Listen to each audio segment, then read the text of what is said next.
jadi di pertemuan kali ini kita akan bahas review soal, ya, latihan-latihan soal yang 15 itu. Karena banyak sekali yang tanya, ini bagaimana Sir, padahal serasa soal itu tergolong gampang, ya. Nah, kita akan lihat dulu, kita akan screen share dulu, share screen. Nah, ini dia.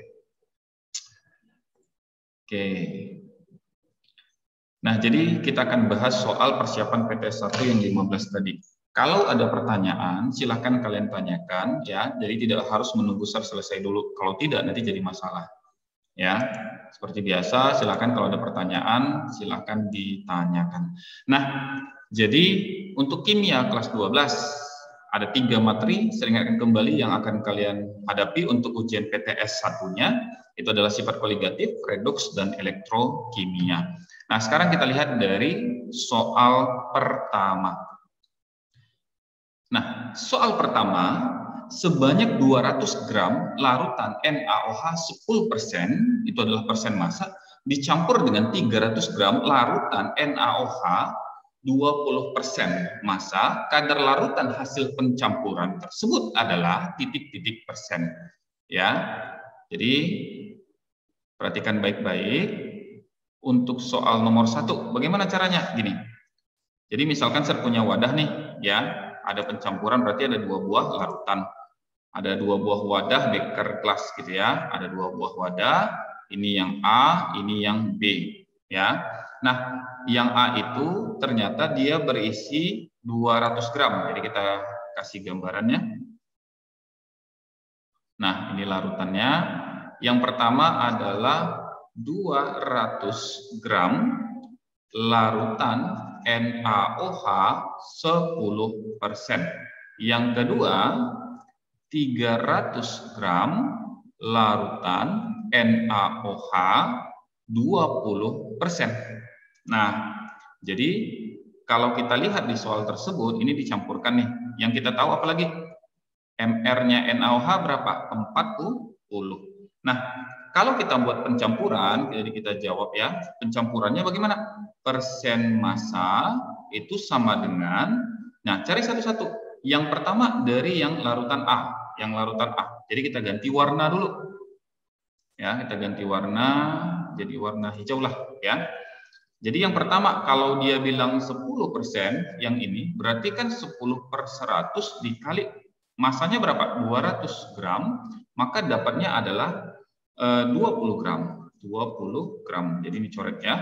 Nah, kalau yang di B berarti 20% kata dia di sini. Ya, 20%, maka jadinya apa? 20/100 dikali dengan 300 gram. Nah, maka dapatnya adalah 60 gram.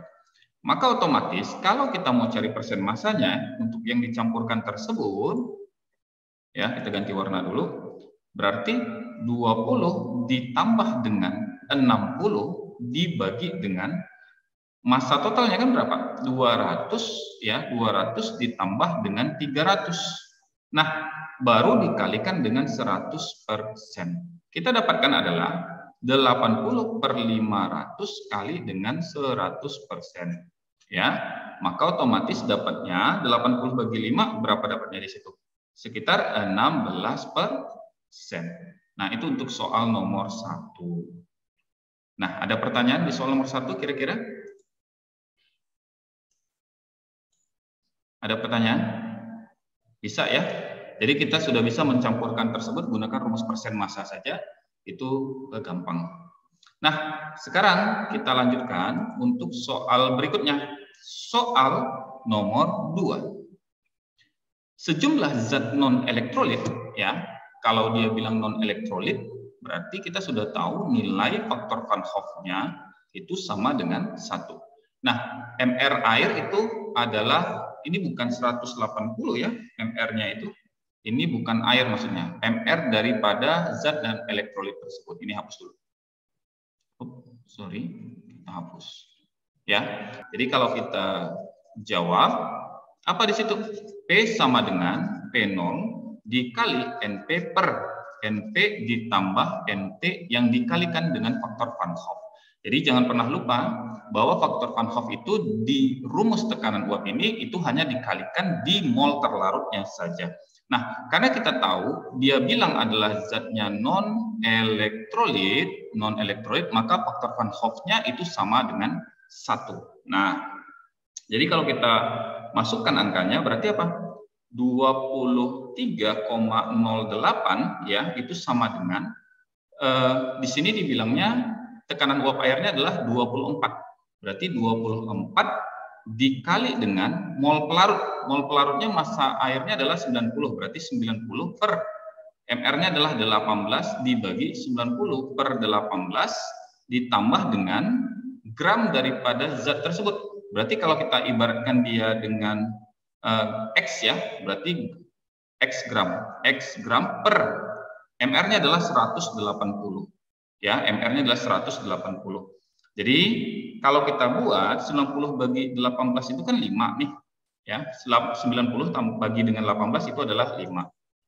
Jadi kita ganti warna dulu. Yang dimaksud 5 itu ini.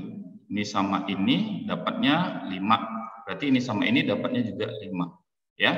Nah, maka kalau kita lanjutkan berarti 5 kali 23,08 itu dapatnya berapa? 115,4 ditambah. Berarti 23,08 dikali dengan S gram per 180 kan? Berarti 23,08 dikali dengan X gram per 180 sama dengan ya 5 kali 24 itu kan 120.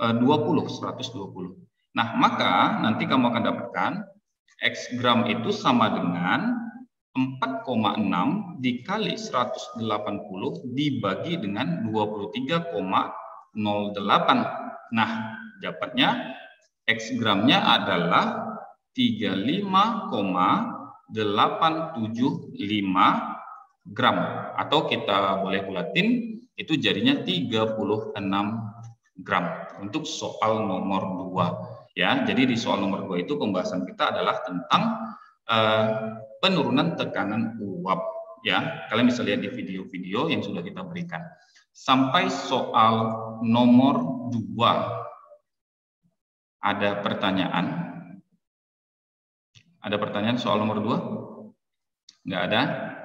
Berarti bisa semua ya? Kalau udah bisa, gampang. Nah, sekarang kita lihat di soal nomor 3. Jika diketahui tekanan uap air pada suhu 25 derajat Celcius adalah 28 mmHg, tekanan uap larutan sukrosa 6 molal adalah titik-titik-titik. Nah, jadi kalau kita jawab nih, kita ganti warna lah, warna merah takutnya kurang jelas. Ya, kalau kita jawab, caranya sama ya. Rumusnya apa gitu? P sama dengan P0 dikali NP per NP ditambah dengan NT yang dikalikan dengan faktor Van Hoff. Karena di sini dibilangnya larutan sukrosa, berarti sukrosa adalah zat non-elektrolit, maka langsung nilai I-nya sama dengan 1. Ini tulis sama dengan 1. Ya, ditulis boleh, nggak ditulis atau tidak ditampilkan juga tidak masalah. Nah, berarti masukkan nilainya. P sama dengan, P0-nya berapa? Ada di soal ya. Nilainya adalah 28. Dikali dengan, kalau dia bilang di situ, dia bilang katanya konsentrasinya 6 molal di sini. Ya, konsentrasinya adalah 6 molal. Berarti kalau maksudnya gimana? Ada larutan nih, ada larutan sukrosa ya, C12H22O11. Nah, nilainya 6 molal. Kalau begitu maksudnya ada 6 mol dalam 1 kilogram larut ya, H2O. Berarti kalau saya masukkan di situ jadinya apa? Larutnya kalau 1 kilogram itu kan berarti sama dengan 1000 gram. Berarti 1000 dibagi dengan 18, MR-nya dibagi lagi dengan 1000 per 18 ditambah dengan berapa nilainya tadi? 6 mol, berarti 6. Ya, sebenarnya kan dikali 1. Oke, berarti P itu sama dengan, kalau yang kita lihat di sini, nah, 1000 dibagi dengan 18 itu hasilnya adalah 55,56. Oke, maaf. Nah, ini juga sama, berarti adalah 55,56. Maka nanti kita akan dapatkan hasilnya adalah P sama dengan 28 ya, 28 dikali dengan 55,56 dibagi dengan ya nanti 61,56. Nah, berarti nilai P adalah 25,2709 atau kita bulatin jadinya 25,3 mmHg. Nah, itu jawaban untuk soal nomor 3. Sampai soal nomor 3, ada pertanyaan? Ada pertanyaan soal? 1 kilo H2O-nya dari mana? Oke, sekarang kita kembali ke pengertian dasar daripada molalitas. Ya, jadi kalau molalitas itu apa pengertian dasarnya? Yang namanya molalitas, ya, itu berarti mol zat terlarut, ya, mol zat terlarut dalam 1 kilogram pelarut. Oke, jadi mol zat terlarut dalam 1 kilogram pelarut. Nah, berarti kalau 6 molal itu artinya 6 mol dalam 1 kilogram H2O. Nah, itu maksudnya dia. Kembali ke pengertian molalitas. Oke, kenapa dia jalan-jalan? Oke, ada pertanyaan lagi? Paham ya? Yep. Kalau misalnya I-nya tuh elektrolit, jadi berapa, Sir? Elektrolitnya tergantung lagi. Apa larutan elektrolitnya? Kalau misalkan elektrolitnya NaCl nih, ya NaCl berarti I-nya langsung 2. Kalau elektrolitnya KCl, I-nya juga 2. Kalau elektrolitnya NaOH, I-nya langsung jadi 2. Kecuali dia kelompok lemah. Jadi kalau dia kelompok yang lemah, misalkan asam lemah atau basa lemah, maka dia tergantung lagi dengan berapa nilai derajat ionisasinya. Itu penentunya. Oke, karena kan kembali ke rumus faktor Van Hoff, ya, I sama dengan 1 tambah N kurang 1 kali alfa. Paham ya? Paham, Sir. Oke, good. Nah, sekarang kita lihat soal berikutnya, ya, soal keempat. Larutan berikut yang memiliki titik didih tertinggi. Nah, jadi ada kadang-kadang kalau pertanyaannya itu bukan hitung bagaimana, ya. Nah, sebenarnya kalau ditanyanya adalah titik didih, kita ganti warna dulu ya, karena kuning susah dia di yang warna terang. Kalau dia minta titik didih tertinggi, kan kembali nih rumusnya delta TB sama dengan KB kali M kali I. Nah, dari semua ini ya, nilai KB-nya sama. Nilai KB-nya sama. Yang membedakannya berarti adalah tinggal M sama I. Nah, kalau begitu, kita tinggal lihat berdasarkan perkalian berapa konsentrasinya atau molalitasnya dikalikan dengan nilai I. Nah, untuk yang pertama apa? 2 dikali. Kalau misalkan kita minta kalium klorida apa rumusnya di situ? KCl. Berarti ada 2 ionisasi di situ adalah K+ dan Cl-. Maka langsung aja dikalikan dengan 2. Maka dapatnya sama dengan 4. Lanjut urea. Urea itu adalah CONH2 2 kali. Dan dia adalah zat non-elektrolit. Berarti nilai faktor Van Hoff-nya langsung jadi sama dengan 1. Berarti konsentrasinya 2 dikalikan dengan 1 jadinya adalah 2.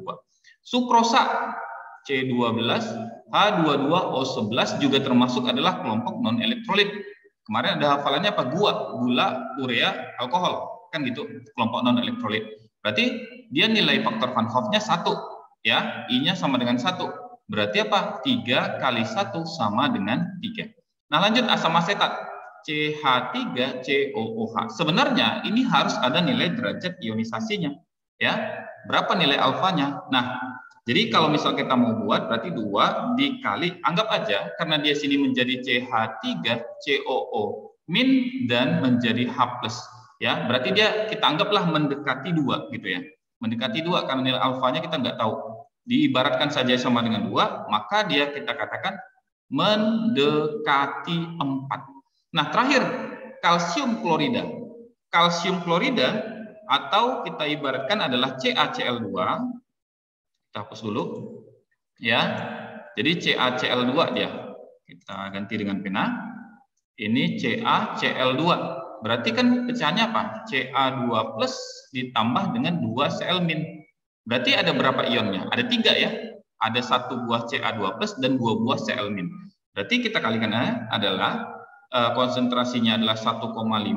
Kalau dikali 3 nilainya sama dengan 4,5. Nah, maka kemungkinan yang punya titik didih tertinggi adalah yang E, kalsium klorida. Karena nilai Kb-nya sama 0,52 derajat Celcius per molar. Maka penentunya hanya konsentrasi dikalikan dengan I. Sampai soal nomor 4. Ada pertanyaan? Tidak ada? Nggak ada ya? Kita lanjutkan soal nomor 5. Oke.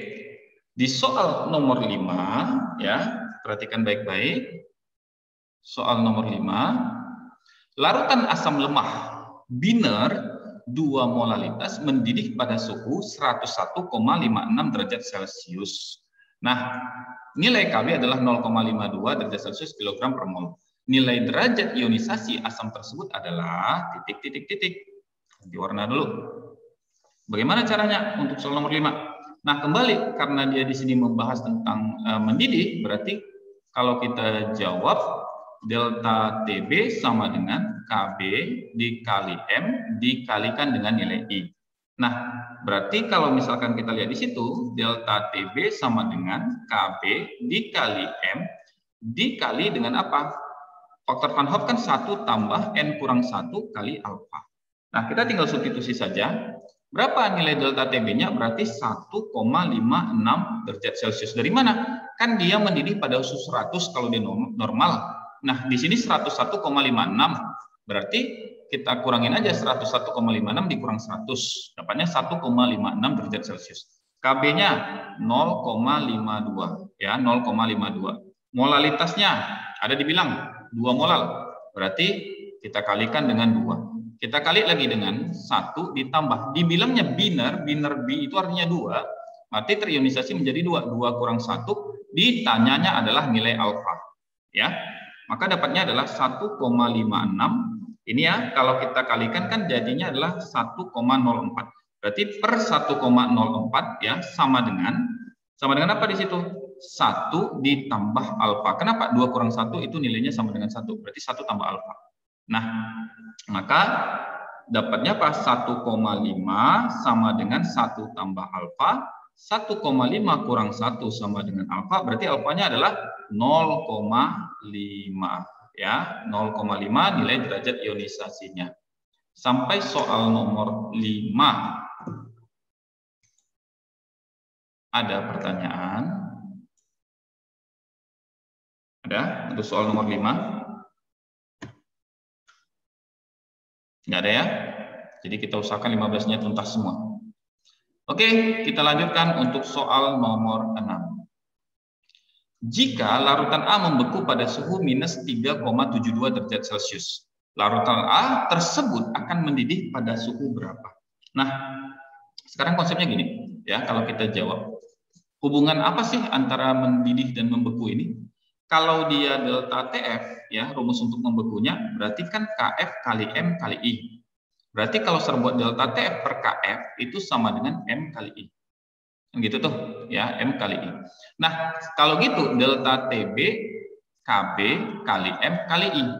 Berarti delta TB per KB itu sama dengan M kali I. Nah, sekarang M kali I-nya antara beku dengan didih karena larutannya sama, berarti kan juga harusnya sama nih. Berarti boleh serbuat rumusnya jadi gini, delta TF per KF sama dengan delta TB per KB. Boleh ya? Nah, maka otomatis tertinggal substitusi. Berarti 3,72 per 1,86 sama dengan delta TB per 0,52. Nah, kita lanjutkan ke sini. Ya, maka dapatnya apa di situ? Delta TB sama dengan 1,04 derajat Celcius. Berarti berapa titik didih larutan tersebut? Tinggal dibuat 100 tambah 1,04, maka dapatnya 101,04 derajat Celcius. Nah, ya, itu hubungan antara delta TF dengan delta TB. Oke? Paham ya? Ada pertanyaan? Nggak ada? Aman? Kalau ada, tanya aja. Jangan sungkan. Jadi saya usahakan agak cepat. Iya. Kalau misalnya ini nanti soalnya ada di esai gitu, tapi cara yang nggak kayak cara ser boleh. Saya caranya cari M-nya dulu, nanti baru substitusi ke delta TP. Boleh. Yang nggak boleh tuh BIM salah BIM. Jawabannya sekian, Sir. Sir kasih poin, tapi poinnya tetap full kan, Sir? Apa? Poinnya tetap full kan? Ya, poinnya full kalau kamu punya jalan yang bisa dibuktikan secara matematis untuk hitungan. Ya, itu tetap full. Bahkan kamu bisa lihat di beberapa penjelasan, Sir, di soal pembahasan ujian nasional itu juga pakai logika, tidak pakai rumus. Ya, ada bisa pakai perbandingan, nggak apa-apa, boleh. Boleh aja. Oke. Ada lagi pertanyaan? Lona mau bertanya?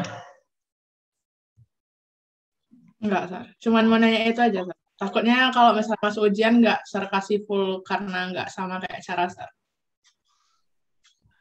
Oke. Ya. Sir kasihkan full, asalkan bisa dibuktikan secara matematis. Ya, jangan BIM salah BIM.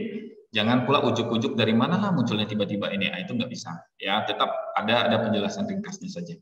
Oke, kita lanjutkan soal berikutnya, soal ke-7. Nah, ini gampang nih, rumusnya lurus saja. Ada larutan elektrolit dengan konsentrasi 3 molalitas membeku pada suhu minus 6,42 derajat Celcius. Langsung terbayang ya, delta TB-nya 6,42.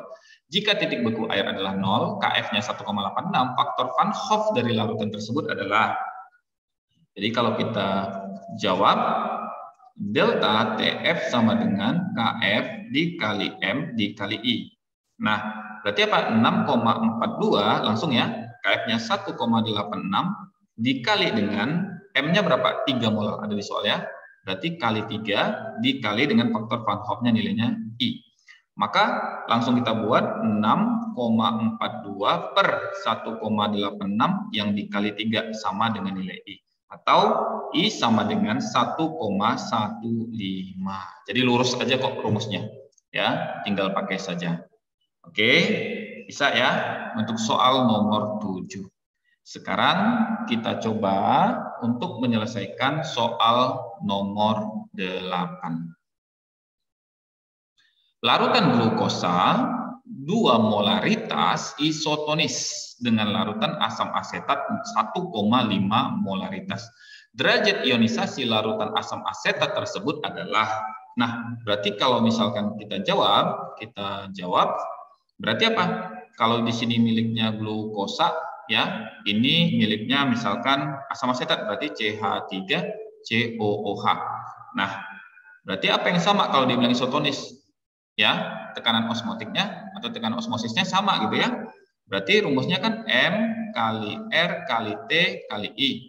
Sini juga M kali R kali T kali I. Ada yang sama nggak kira-kira di sini? Ada ya.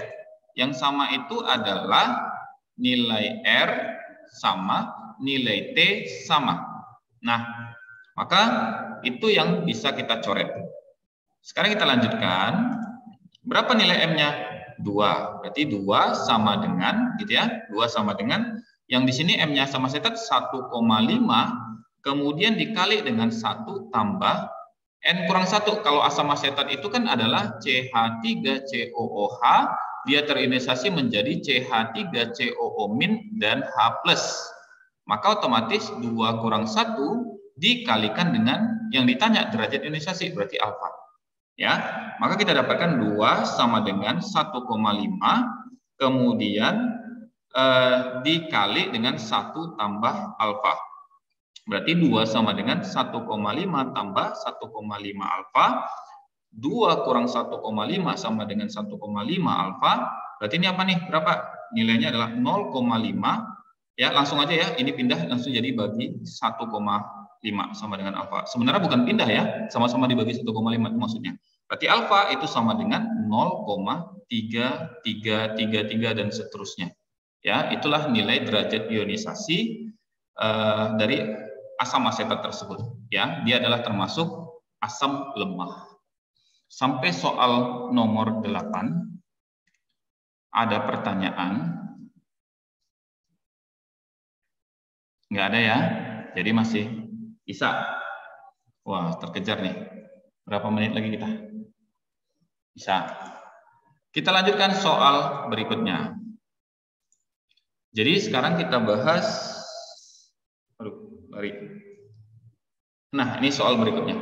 Tekanan osmosis dari 1000 ml larutan yang mengandung 5,6 gram KOH dengan MR-nya adalah 56 pada suhu 27 derajat Celcius adalah titik.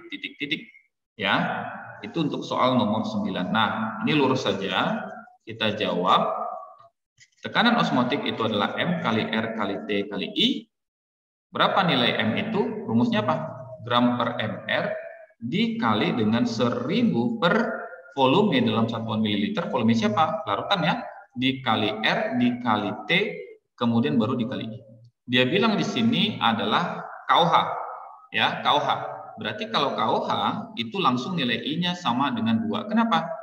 K plus tambah OH min. Jadi 2. Kalau dia elektrolitnya elektrolit kuat, dia langsung ikut aja berapa jumlah ionisasi. Tapi kalau mau dihitung berdasarkan rumus faktor Van Hoff, yang I sama dengan 1 tambah N kurang 1 kali alfa, itu jelas juga. Dapatnya juga hasilnya adalah 2. Nah, jadi kalau kita lanjutkan, itu substitusi angka, gramnya 5,6 dibagi dengan MR-nya 56 dikali dengan 1000 per volumenya ada berapa? 1000 ml, berarti per 1000 dikali 0,082 dikali suhunya dibilangnya adalah 27. Berarti 27 tambah 273 harus ke Kelvin kan? Maka dapatnya 300. Kamu tinggal tulis 300 baru dikali 2. Dah. Ya, tinggal hitungan matematikanya saja. Ini sama ini dapat 0,1, ini dapat 1 gitu ya, dapat 600 kan, tinggal kalikan, maka dapatnya tekanan osmotiknya adalah 4,92 atm. Kok atm, Sir? Karena di sini ada atm sebagai satuan daripada tekanan osmotiknya. Paham ya? Ada pertanyaan untuk soal nomor 9? Ada nggak pertanyaan? Paham ya, dapat 2 ini dari mana? Jadi kalau kita buat N-nya itu 2. 2 kurang 1 berapa? 2 kurang 1, 1. Berarti 1 tambah alfa. Ya, alfanya derajat ionisasi untuk elektrolit kuat. Berarti alfanya sama dengan 1. Berarti 1 tambah 1 jadi I-nya 2. Jadi boleh langsung cepat aja bisa seperti itu. Oke, sampai soal nomor 9. Serasa tidak ada pertanyaan. Kita lanjutkan soal berikutnya. Kita lihat soal nomor 10. Perhatikan reaksi berikut. Nah, unsur yang berubah bilangan oksidasinya adalah, nah sebenarnya kalau kita sudah hafal dengan aturan Bilox bilangan oksidasi itu gampang aja ya.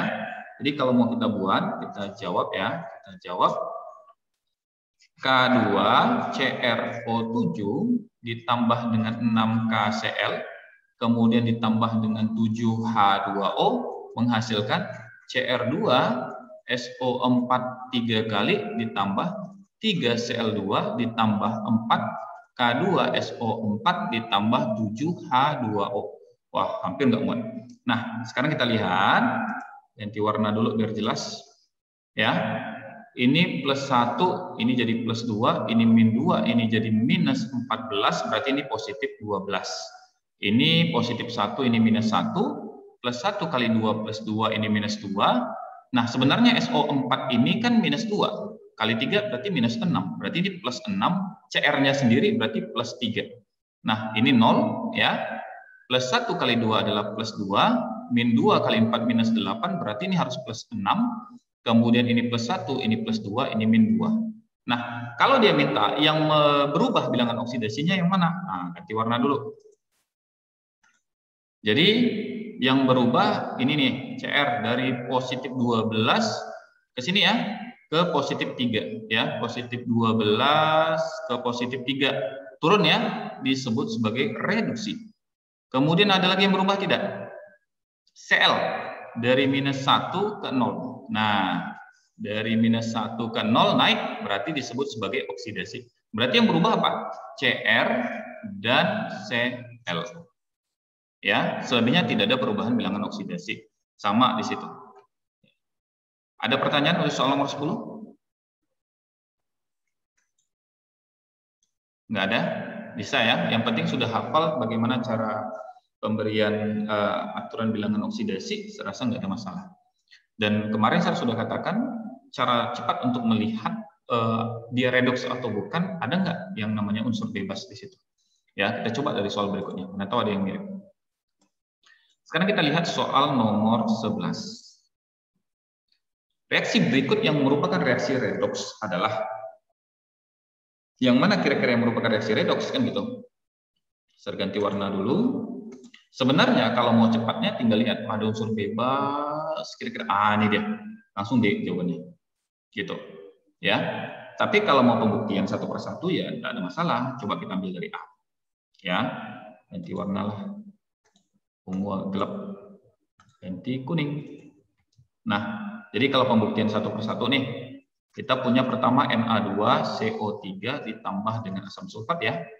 H2SO4 menghasilkan Na2SO4 ditambah CO2 ditambah dengan H2O. Nah, jadi ditentukan bilangan oksidasi masing-masing boleh. Ini plus 1, ini plus 2, min 2, min 6. Berarti ini harus berapa nih? Ya, ini harus plus 4. Nah, plus 1, plus 2, min 2, min 8 berarti plus 6, plus 1, plus 2, min 2, min 8 berarti plus 6, min 2, min 4 berarti plus 4, plus 1, plus 2 ini min 2. Jadi tidak ada yang berubah ya. Berarti ini bukan redoks ya. Nah, kemudian kalau kita ambil yang B. Yang B, apa di situ dikatakannya? NH4 plus tambah OH min menghasilkan NH3 ditambah H2O. Nah, kalau kita ambil, kita hapus dulu nih sedikit. Ganti warna lagi jadi merah. Ya, ini plus 1 kali 4 jadi plus 4, ini berarti minus 3. Supaya plus positif 1 di sini. Ini min 2, ini plus 1, ini plus 1, ini plus 3, ini berarti minus 3. Kemudian ini plus 1, ini plus 2, ini minus 2. Berarti tidak ada yang berubah juga ya. Itu yang B. Coba yang C. Kita ganti lagi. Yang C. PbO ditambah 2H plus menghasilkan Pb2 plus ditambah dengan H2O. Ya. Maka kalau kita buat seperti itu, jadinya apa? Ini min 2, ini plus 2, ini positif 1, ini positif 2, ini plus 1 kali 2 plus 2, ini minus 2. Nah, jadi tidak ada berubah juga untuk yang C. Bagaimana dengan jawaban kita tadi, yang D? Yang D. Nah, di D, Zn ditambah 2H plus menghasilkan Zn 2 plus ditambah dengan H2. Ya, jadi kalau kita buat perubahan bilangan oksidasinya bagaimana? Gini. Ini 0, ya. Ini positif 1, ini positif 2, ini 0. Jadi ada perubahan di situ. Dari 0 itu menjadi positif 2. 0 ke positif 2, berarti oksidasi. Positif 1 ke 0 turun berarti adalah reduksi. Berarti benar jawabannya adalah D. Terakhir, kalau misalkan mau nyari nih, yang E. Yang E, apa di situ? SO3 ditambah H2O menghasilkan H2SO4. Ya, kita kasih warna dulu. Ini min 2 kali 3 minus 6, berarti ini positif 6. Plus 1 kali 2 plus 2 ini min 2. Plus 1 kali 2 plus 2. Min 2 kali 4 minus 8, berarti ini positif 6. Jadi tidak ada berubah juga. Maka fix jawaban kita yang benar adalah D. Paham ya? Nah, ada nggak pertanyaan? Enggak ya? Asal hafal, gampang. Cara cepatnya gimana? Lihat ada unsur bebas atau tidak. Nah, oke, kita lanjutkan soal berikutnya. Soal nomor 12. Oke. Nah, jadi di soal nomor 12 kita sudah menggunakan perhitungan di sel volta. Ya, kita ganti warna dulu jadi kuning. Bagaimana cara kerjanya? Gini. Untuk yang pernyataan pertama, kan dia bilang itu apa? Mg, ya, kalau kita jawab Mg tambah Sn2 plus menjadi Mg2 plus ditambah dengan Sn. Ya, nilai N0-nya, N0 selnya adalah positif 2,20 volt. Nah, kan kita punya rumus nih, E0-nya reduksi kurang E0-nya oksidasi, ya, itu untuk E0 sel. Berarti kalau kita lihat siapa yang reduksi dan siapa yang oksidasi dari persamaan tersebut, ya, dari persamaan tersebut. Berarti dari 0 ke positif 2, ini jelas adalah oksidasi. Dari positif 2 ke 0, ini adalah reduksi. Berarti, ya, kalau kita lanjutin, yang reduksi siapa tadi?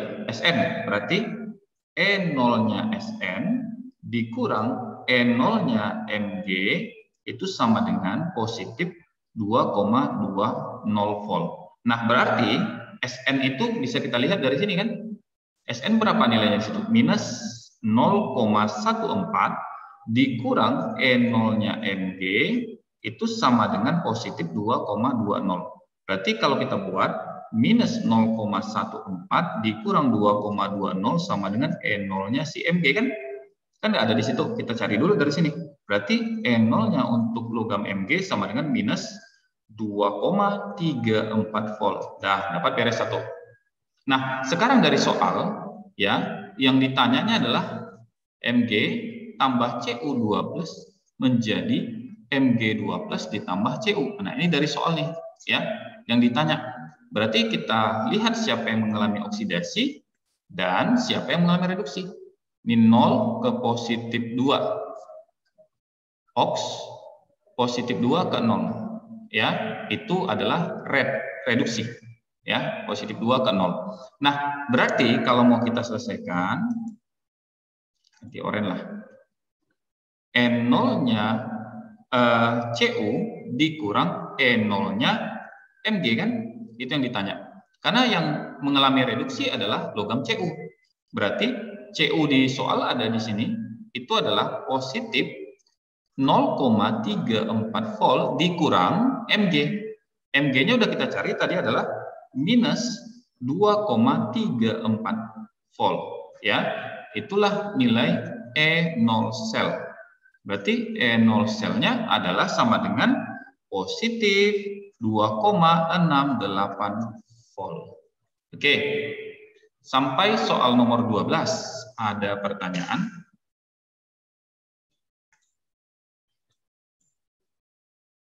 Nggak ada ya? Paham ya? Yang penting bedakan aja yang mana oksidasi, yang mana reduksi. Bisa? Nah, kalau tidak kita lanjutkan untuk soal berikutnya. Soal nomor 13. Nah, di soal nomor 13 ini sebenarnya sudah pernah kita bahas yang mirip seperti ini, ya. Saya cuma gantikan aja narasi kalimatnya. Jadi kalau di sini kita kasih warna merah aja lah biar nampak. Ini X, ada dua logam, ada yang dihubungkan antara logam X sama logam besi. Ternyata efektif, berhasil dia untuk mencegah karat. Nah, pernyataan yang benar tentang, ini tentang maksudnya ya, tentang proses perlindungan katodik ditunjukkan oleh nomor apa? Berarti ini efektif atau berhasil, ya. Jadi kalau dia berhasil untuk melakukan pelindungan katodik, besi itu mengalami apa? Mengalami reduksi. Berarti ada logam X, ada Fe, ya. Ini mengalami reduksi, ini mengalami oksidasi. Kalau besi mengalami reduksi, berarti dia apa? Tidak terjadi yang namanya karat pada besi tersebut. Aman dia, safe dia. Berarti besi mengalami reduksi, logam X itu yang mengalami oksidasi. Nah, sekarang kita lihat pernyataannya. Terbentuk sel volta, betul. Ya, karena ini juga bisa dilihat berdasarkan dari volta juga ya. Logam X teroksidasi, betul ya. Ini oks ini maksudnya teroksidasi, betul. Besi sebagai anode. Kalau yang reduksi itu adalah katode, teroksidasi adalah anode. Jadi besi sebagai anode kata dia. Padahal sebenarnya besi adalah katode. Berarti pernyataan nomor 3 salah. Nilai E0 besi kecil daripada nilai E0-nya X. Nah, kalau berdasarkan deret volta, ya, semakin ke kanan nilainya semakin positif, semakin ke kiri nilainya semakin negatif. Berarti kalau kita buaratkan, ini E0-nya Fe, ini E0-nya logam X. Berarti apa? Kita dapatkan kesimpulannya, E0-nya Fe lebih besar daripada E0-nya si X. Nah, di sini bilang E0-nya besi lebih kecil, salah. Nah, pengorbanan anode, karena dibilangnya perlindungan katodik, berarti yang dilindungi adalah katodenya.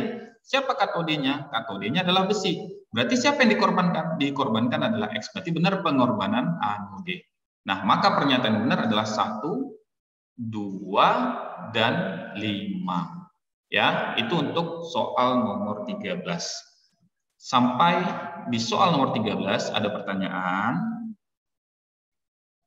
Nggak ada? Aman ya? Oke. Kita lanjutkan untuk soal berikutnya. Soal nomor 14.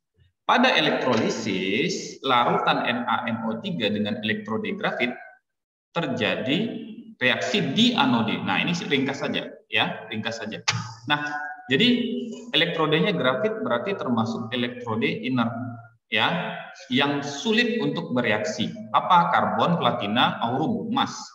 Nah, berarti kita abaikan dia, tidak usah diperhatikan banget karena dia inert. Yang diminta cuma anode, tapi kita lengkapi aja. Kan kalau kita jawab NaNO3 dia larutan, dia bilang ya, berarti ada mengandung air, menghasilkan Na+ tambah dengan NO3-. Nah, kalau kita ambil yang minus itu adalah katode, kemudian reaksinya adalah reaksi reduksi. Nah, kalau yang plus adalah anode, reaksinya adalah reaksi oksidasi. Nah, kalau kita ganti warna dulu nih, biar nampak. Kalau kita isi, berarti apa? Katode minus, berarti yang diincarnya adalah yang plus. Tapi karena ini adalah logam golongan 1A, maka yang mengalami peristiwa reduksi bukan logam tersebut, ya. Maka yang mengalami reduksi adalah air. Berarti apa? 2H2O ditambah 2 elektron menghasilkan 2OH- ditambah dengan H2. Nah, anode positif. Berarti yang diincarnya adalah negatif. Tapi yang NO3- adalah sisa asam oksi. Maka otomatis yang mengalami oksidasi di situ juga bukan NO3-, tapi adalah H2O. Berarti 2H2O menjadi 4H+ ditambah O2 ya, ditambah dengan 4 elektron ya. Nah, jadi ditanya yang di anode yang mana? Berarti pertanyaannya jawabannya adalah yang di anode saja dilihat. Kita ganti warna. Ini dia. Oke. Masih ingat ya? Serasa nggak sulit nih, cuman lihat lagi catatannya. Gampang. Sekarang kita lihat soal terakhir. Nah, soal terakhir adalah soal nomor 15. Nah, pada elektrolisis, lelehan NaCl dengan elektrode karbon terjadi reaksi di anode. Ya, 2 Cl- menghasilkan Cl2 ditambah 2 elektron. Nah, jika elektrolisis lelehan NaCl dilakukan selama 4 jam dan arusnya 8 ampere, volume klorin yang dihasilkan jika diukur pada keadaan standar berarti 0 derajat Celcius, tekanannya 1 atm. Nah, pertama dibuat dulu nih, ya, kita buat dulu jawabannya gini. Cari reaksinya. Kan kita punya NaCl yang lelehan nih, ya, Na+ tambah Cl-. Jadi tidak ada air ya, itu kuncinya, tidak ada air. Berarti sama nih, minus katode, reaksinya adalah reduksi. Yang positifnya adalah anode, reaksinya adalah oksidasi, ya. Nah, kalau gitu kita buat, kalau dia negatif pasti yang diincarnya ada positif. Karena ini sebenarnya golongan 1A, tapi karena tidak ada air, berarti air tidak bisa terlibat di situ. Maka yang mengalami reduksi adalah Na itu sendiri. Berarti Na+ ditambah elektron menghasilkan Na. Nah, sekarang sama oksidasi Cl-, ya. Karena dia plus pasti diincarnya adalah Cl-. Nah, karena juga tidak mengandung air dan dia juga adalah senyawa halida, maka kita tinggal tuliskan dia saja jadi 2 Cl- menghasilkan Cl2 ditambah dengan 2 elektron. Nah, itu ya kalau kita lihat. Tapi di soal juga sudah disajikan, dicari boleh, nggak dicari juga nggak apa-apa. Oke, kita lihat ya, T-nya itu 4 jam, berarti kan 4 dikali 3.600 ya detik, berarti 14.400 sekon atau detik. Nah, arusnya atau I-nya itu 8 ampere ya, I-nya 8 ampere. Nah, sekarang yang namanya Faraday itu sama dengan mol elektron sama dengan I kali T per 96.500, kan itu rumusnya. Berarti 8 dikali dengan 14.400 bagi dengan 96.500. Dapatnya adalah 1,193 mol elektron. Nah, sekarang dilihat di sini. Yang mana mol elektron? Ya, kita ganti warna merah. Ini mol elektron nih. Sekarang yang ditanya adalah klorin yang dalam kondisi STP. Berarti kita cari dulu mol klorinnya.